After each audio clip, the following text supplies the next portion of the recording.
safety tips. First of all, I'm going to ask that you please remain seated whenever the vehicle is in motion.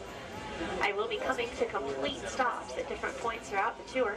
That's when you're allowed to stand up to get a little bit of a better view of our animals. But again, please do remain seated whenever the vehicle is. You're not allowed to have a medical emergency.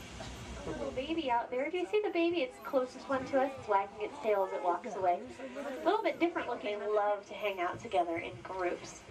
Males, on the other hand, are a little bit more isolated. And this male, his name is Chuck. And what he does is he likes to stay back to the wild. Looking over to the left, we're passing South Pond. It's one of the many watering holes here at the park. The large white birds you see hanging out in Africa, you'll often find antelope and gazelle and rhinos and giraffes and zebras all hanging out at the watering hole. And that means that the predators will come by too. Cheetahs and lions are very, very big. Sable antelope are some of the largest antelope in Africa. These guys, white rhino females hanging out right next to each other, just below us in the sand mutter. And these ladies are very, very best friends. You hardly ever see one of these young ladies without the other one somewhere close by. They are inseparable. It's like a couple of girlfriends going to the mall or getting a bite to eat. But right now, even though they are just hanging out, they're just kind of sleeping. That's what, instead of flying ostriches run about 40 miles an hour.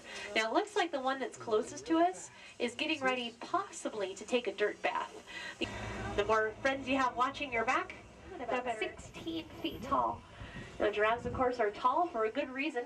They want to make sure that they can get food, and giraffes normally eat leaves off of trees. Most animals can only eat grass because they're just not tall enough with other kinds of animals for their food. Now, just beyond Pewanee, you may get a chance to see a couple of young male giraffes. They're her nephews. Their names are Basil and Habari. Habari's the one that's closer to us. Basil's the one that's farther out in the exhibit.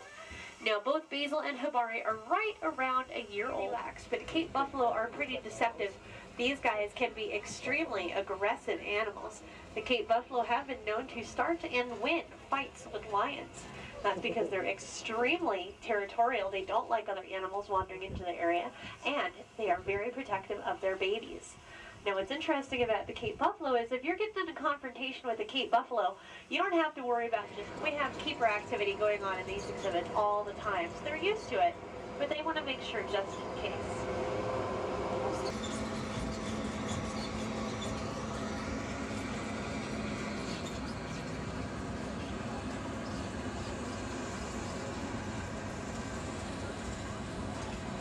Forest animals tend to be a little on the shy side. That's because they're used to having a lot of natural hiding places. But if you take a look, you'll notice some small tan animals hanging out along the hillsides. These are called red-fronted gazelle. They're on the small side because, again, they live in woodland areas.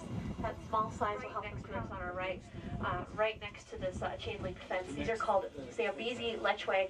Again, that orange color is great for living in places with lots of green plants so that they can blend in really, really nicely. Springbok jump. They jump 10 feet at a time, and that's a little bit more of an efficient way to get away from predators. It's really, they arch their backs and they hop. It's really crazy. And